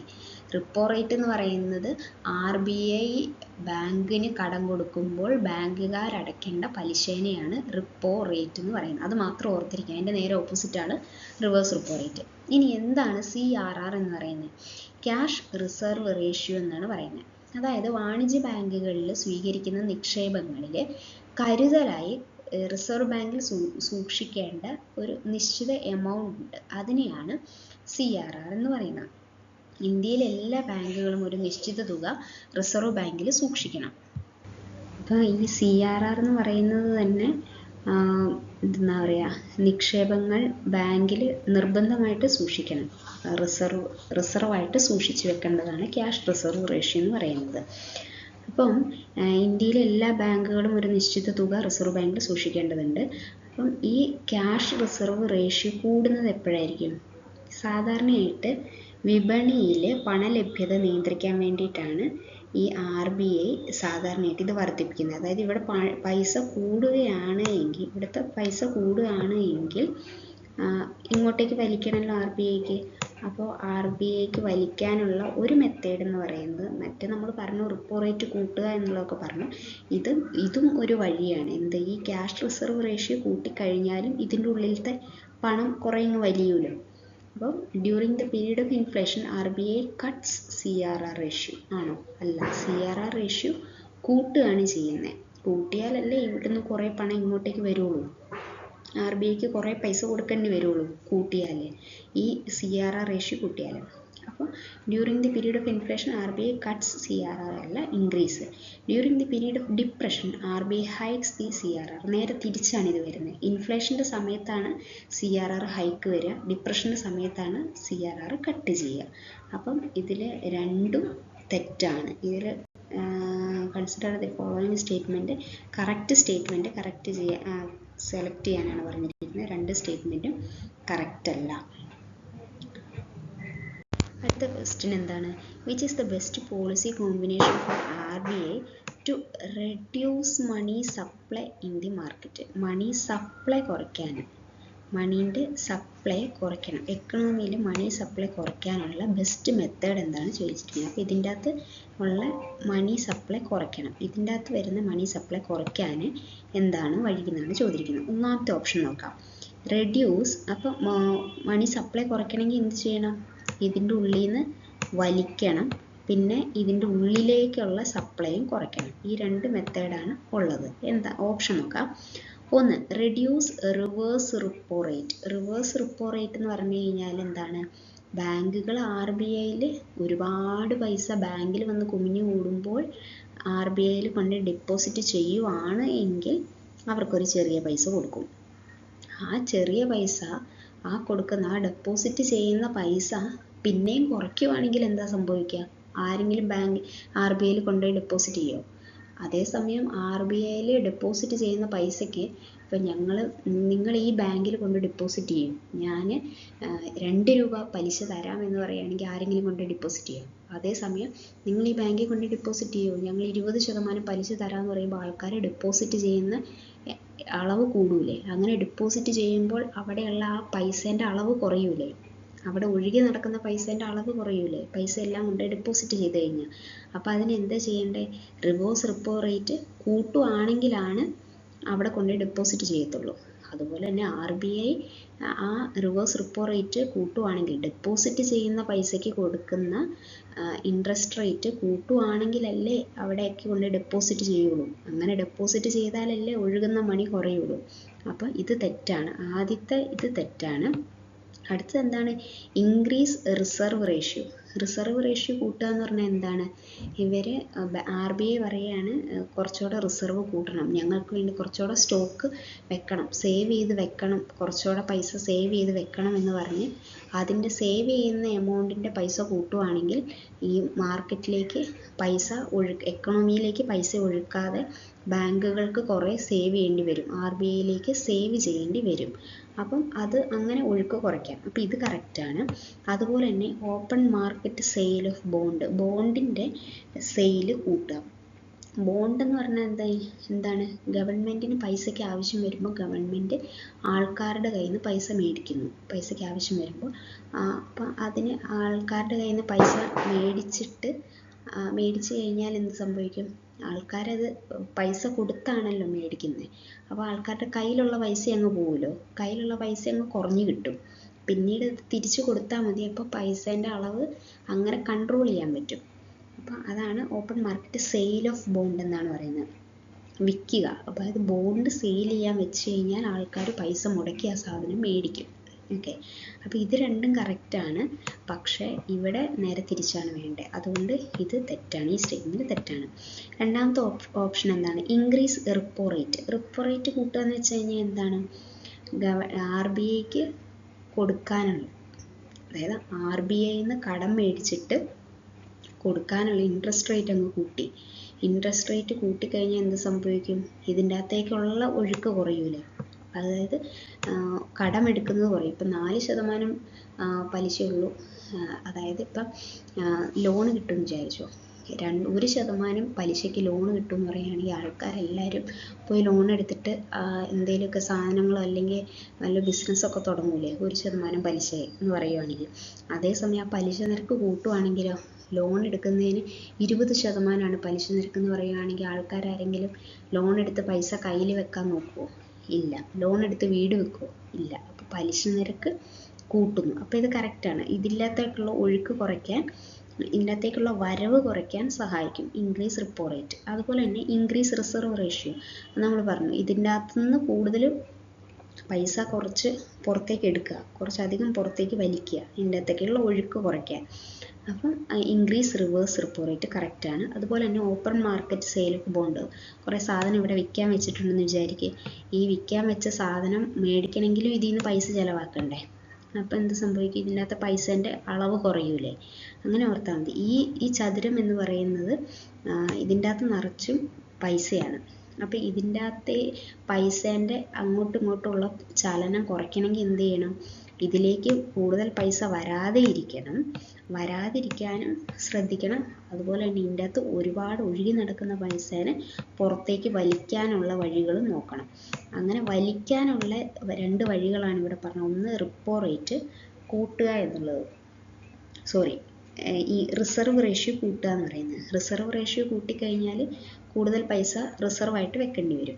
അതുപോലെ തന്നെ എന്തെങ്കിലും സാധനങ്ങൾ ഗവൺമെൻറ് ബോണ്ട് പർച്ചേസ് ചെയ്യുമ്പോൾ ആൾക്കാർക്ക് ഇതിൽ നിന്ന് പൈസ എടുത്ത് കൊടുക്കേണ്ടി വരും. പിന്നെ റിപ്പോ റേറ്റ് കൂട്ടിക്കഴിഞ്ഞാൽ പിന്നീട് ഇങ്ങോട്ടുള്ള ആൾക്കാർ ഈ പൈസ മുടക്കി അതായത് കുറഞ്ഞ പൈസ കൊടുത്തിട്ട് ഈ സാധനം പൈസ മേടിക്കാതിരിക്കും, ലോണൊന്നും എടുക്കാതിരിക്കും, ലോണിൻ്റെ പലിശ കൂട്ടുവാണെങ്കിൽ ലോൺ എടുത്ത് പിന്നെ ഇതിൻ്റെ അകത്ത് പൈസ നിറയ്ക്കാതെ ഇരിക്കും. അങ്ങനെ കൺട്രോൾ ചെയ്യാം. അപ്പോൾ ഇത് ശരിയാണ്. മൂന്നാമത്തെ ഓപ്ഷൻ എന്താണ്? Reduce repo rate. Repo rate കുറച്ച് കഴിഞ്ഞാൽ എന്ത് സംഭവിക്കും? റിപ്പോ റേറ്റ് കുറച്ച് കഴിഞ്ഞാൽ ആൾക്കാർ, റിപ്പോ റേറ്റ് എന്ന് പറയുമ്പോൾ നമ്മൾ ആലോചിക്കേണ്ടത് എന്താണ്? ലോൺ എടുക്കുക. റിപ്പോ എന്ന് പറഞ്ഞു കഴിഞ്ഞാൽ ലോൺ എടുക്കുക എന്ന് വിചാരിക്കുക. അതുപോലെ തന്നെ റിവേഴ്സ് റിപ്പോ എന്ന് വെച്ച് കഴിഞ്ഞാൽ ഡെപ്പോസിറ്റ് ചെയ്യുക. ആ രണ്ടും ഓർത്തിരുന്നാൽ മതി. അപ്പോൾ റിപ്പോ റേറ്റ് കുറയ്ക്കുക വെച്ച് കഴിഞ്ഞാൽ ലോൺ എടുക്കുമ്പോൾ ഉള്ള പലിശ കുറയ്ക്കുക. ലോൺ എടുക്കുമ്പോൾ ഉള്ള പലിശ കുറച്ച് കഴിഞ്ഞാൽ എല്ലാവരും ലോൺ എടുത്ത് കയ്യിൽ പൈസ വെക്കൂലേ, അപ്പോൾ പൈസേൻ്റെ അളവ് കൂടൂലേ, അപ്പോൾ ഇത് തെറ്റാണ്. അതുപോലെ തന്നെ reduce bank rate. Bank rate എന്ന് വെച്ചാൽ എന്താണ്? ബാങ്ക് റേറ്റ് എന്ന് പറയുന്നതും ഈ RBI കൊടുക്കുന്നതാണ്. അതായത് RBI അതായത് ബാക്കിയുള്ള ലോണൊക്കെ എടുക്കുകയാണെങ്കിൽ RBIയിൽ നിന്ന് കുറേ നാളത്തേക്കൊക്കെ പൈസ കടം മേടിക്കുവാണ് എങ്കിൽ അവരൊരു ഈട് വെക്കണം.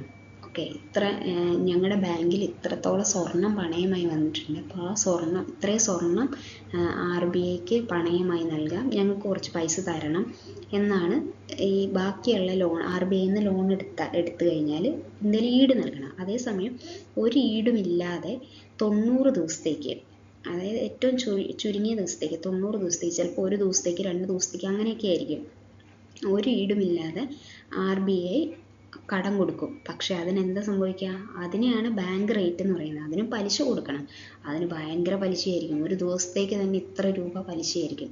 അത്രയും ഭയങ്കര പലിശ നിരക്കിൽ അത്രയ്ക്കും ഉള്ള സാഹചര്യം വരുമ്പോഴായിരിക്കും ഇങ്ങനെ ബാങ്ക് റേറ്റിലൊക്കെ ബാങ്കുകൾ ലോൺ എടുക്കുക.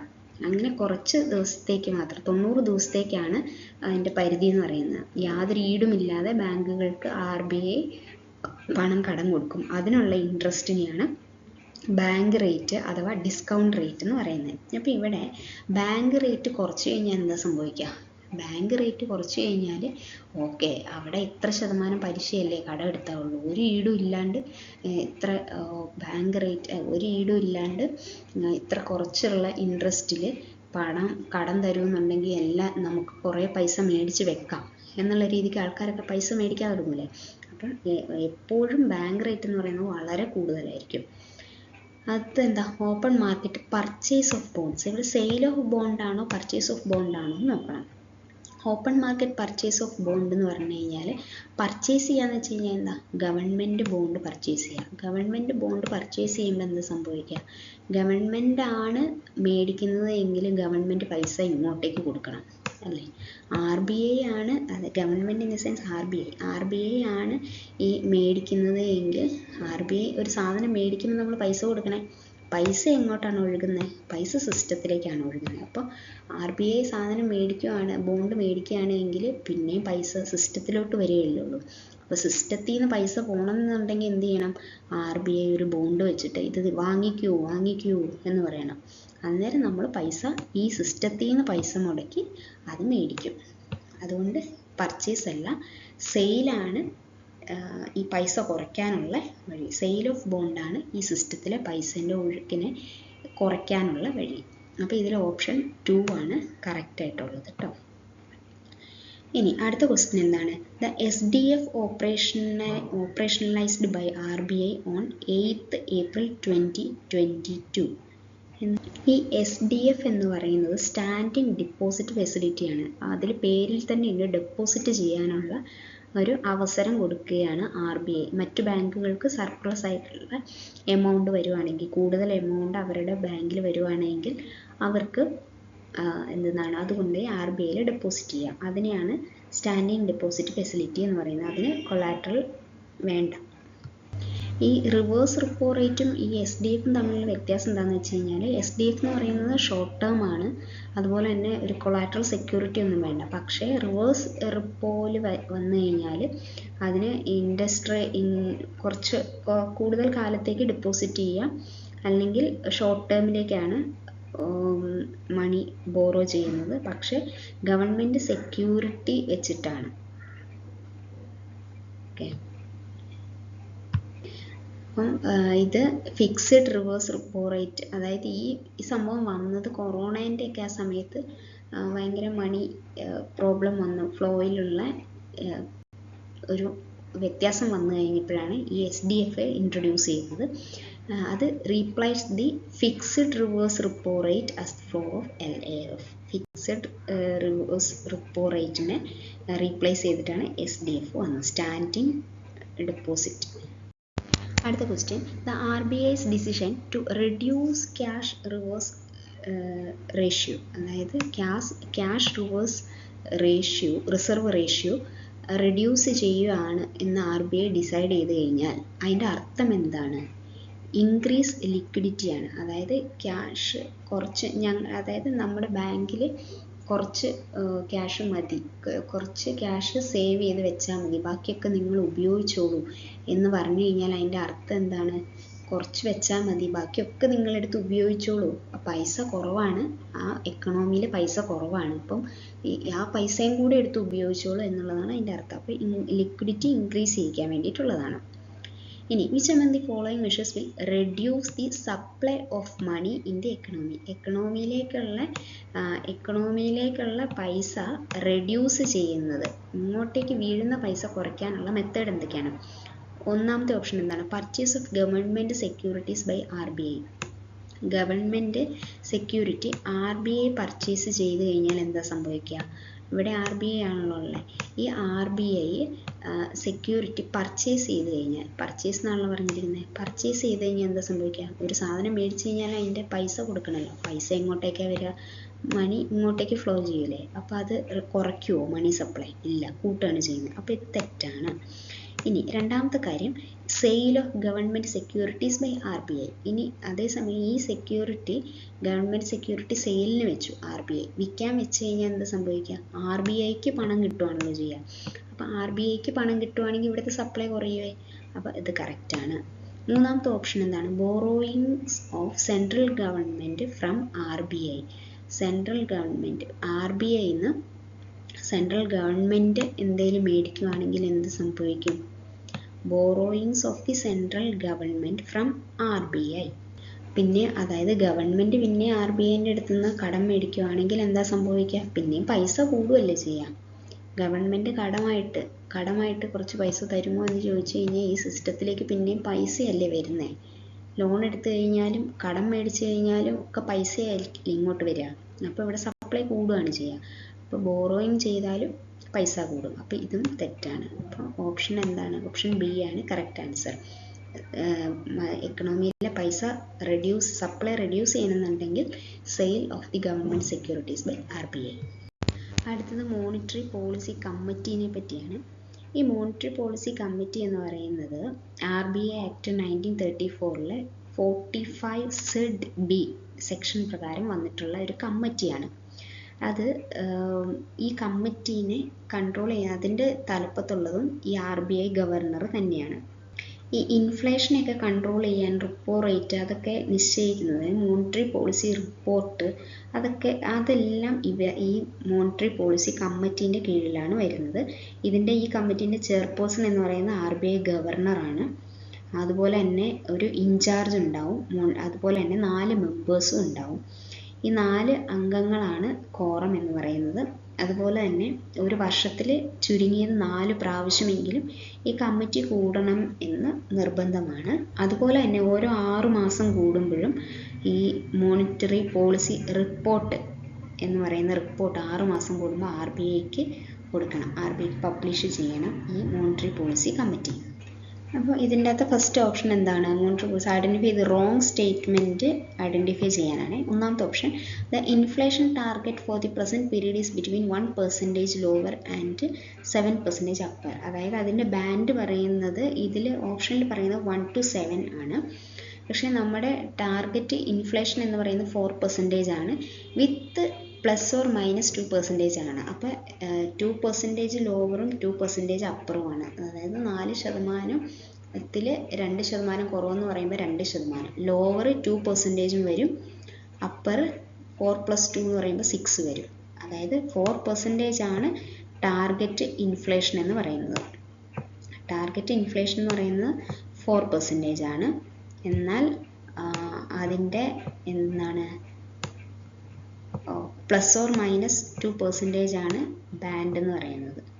അതായത് അതിൻ്റെ താഴെ അതിൽ താഴെ പോകാൻ പാടില്ല, എന്നാൽ അതിന് മെയിൻറ്റെയിൻ ചെയ്ത് നിർത്തുക എന്നുള്ളതാണ് ഇവരുടെ ഡ്യൂട്ടി. ഓക്കെ, അടുത്ത ബി ഓപ്ഷൻ എന്താണ്? The inflation target is fixed by the central government. The MPC have 6 members and came into existence since 2016. കറക്റ്റാണ്, 2016 ഇങ്ങനെ ഒരു കമ്മിറ്റി ഫോം ചെയ്യുന്നത്. അതുപോലെ തന്നെ 6 മെമ്പേഴ്സാണുള്ളത്. പക്ഷേ ക്വാറം എന്ന് പറയുന്നത് 4 പേര് വന്നു കഴിഞ്ഞാൽ അതിൻ്റെ അകത്ത് ഡിസിഷൻസ് എടുക്കാം എന്നാണ്.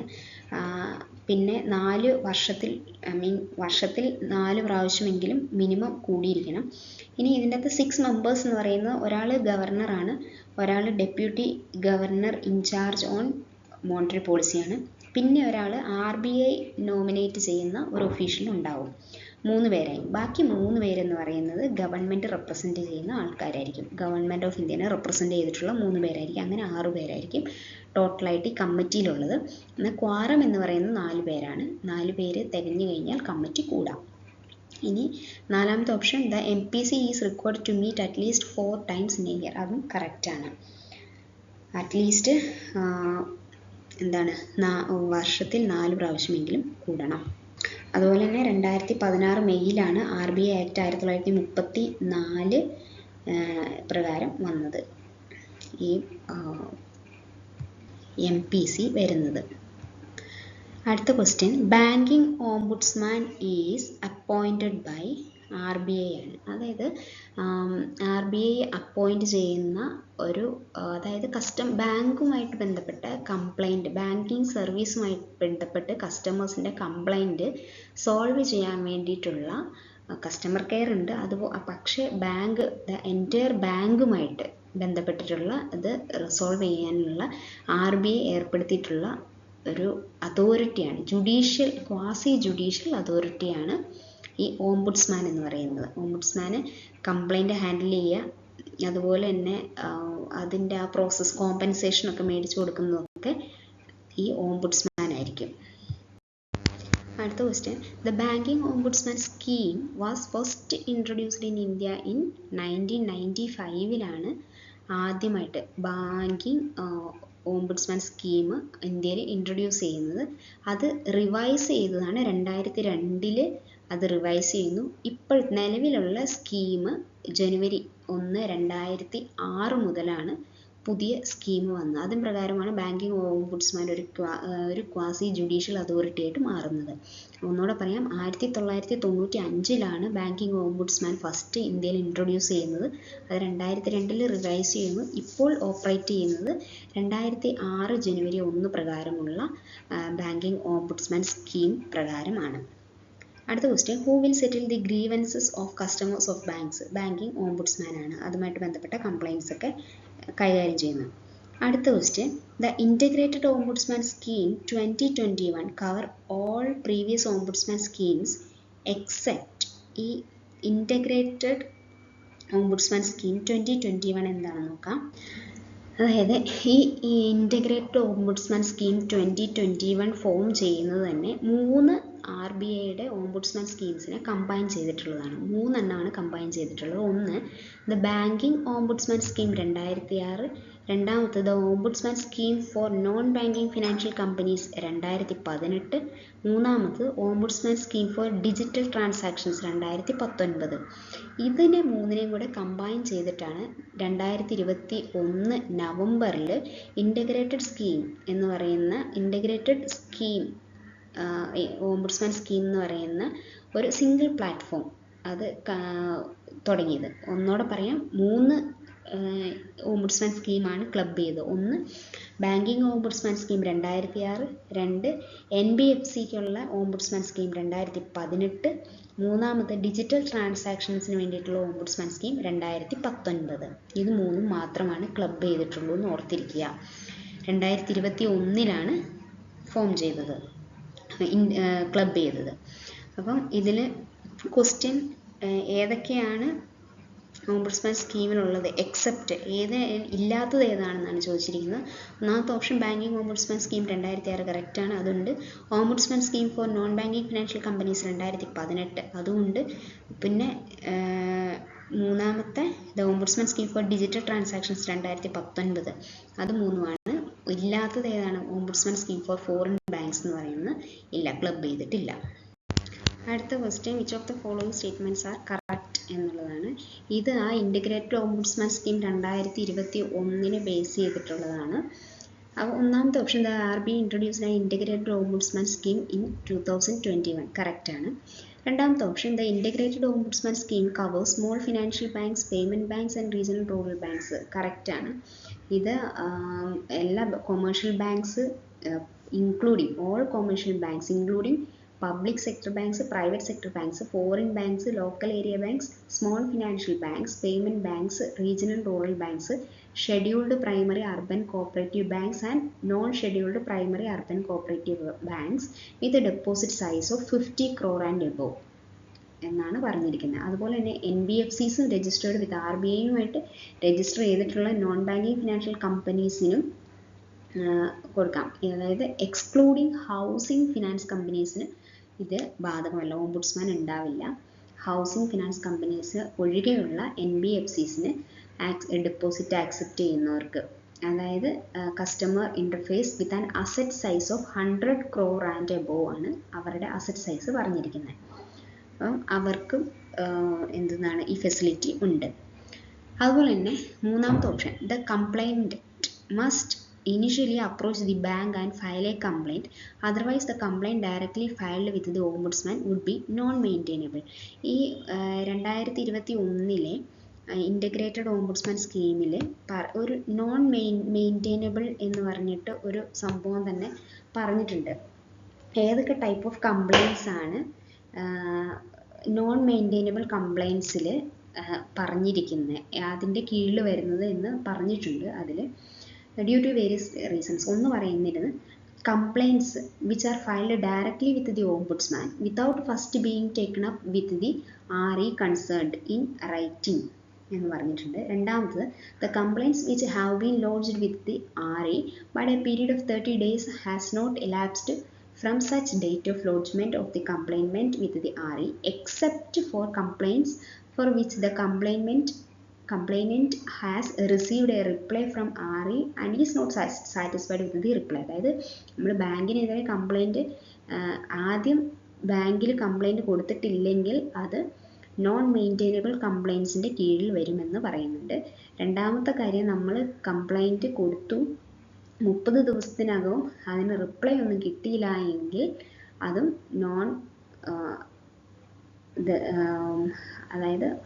നോൺ കംപ്ലൈൻമെൻറ്റിലാണ് വരിക എന്നാണ് പറയുന്നത്. മൂന്നാമത്തെ, complaint made after 1 year from the date of receipt of the reply of the RE or where no reply is received later than 1 year and 30 days after the date of representation of RE, അതും non maintainable കംപ്ലൈൻറ്റ്സിലാണ് വരിക. അങ്ങനെ കുറേ പറയുന്നുണ്ട്. Complaints related to the commercial decisions of RE, loan കൊടുക്കുന്നതുമായി ബന്ധപ്പെട്ടിട്ടുള്ള complaint. അതുപോലെ തന്നെ complaint related to any dispute between the vendor and RE, complaints addressed to other authorities and non directly addressed to ombudsman, complaints raising general grievances against the management or executives of RE, അങ്ങനെയുള്ള complaints ഒക്കെ non മെയിൻറ്റെയിനബിൾ കംപ്ലൈൻറ്റ്സിൻ്റെ കീഴിലാണ് വരിക. Okay, പിന്നെ complaints in which the alleged deficiency in the service related to the entity not regulated by RBI, complaints related to the disputes between REs, complaints related to any dispute involving employee-employer relationships of RE, complaints that are abusive, പിന്നെ complaint made after the expiry of the period of limitation prescribed under the Limitation Acts 1963 for such claims, പിന്നെ complaints with the incomplete details and those that are not specific actionable in nature, and complaints lodged through an advocate except where the advocate himself is the aggrieved person. അഡ്വക്കേറ്റിന് അതിൽ പരാതി അല്ല, അതായത് advocate അല്ല complaint കൊടുക്കുന്നത്, advocate through ആ കൊടുക്കുന്നതെങ്കിൽ അത് non മെയിൻറ്റെയിനബിൾ complaints ആവും. പിന്നെ complaint in the nature of offering suggestions or seeking guidance or explanation, അതുമായി ബന്ധപ്പെട്ട കംപ്ലൈൻറ്റ്സും നോൺ മെയിൻറ്റെയിനബിൾ കംപ്ലൈൻറ്റ്സിലാണ് വരിക. അപ്പോൾ complaints must initially approach the banker and file a complaint. Otherwise, complaint directly filed the ombudsman would be non-maintainable. അപ്പം ഇത് correct ആണ്. നാലാമത്തെ, complainant can file a complaint before the ombudsman through an authorized representative.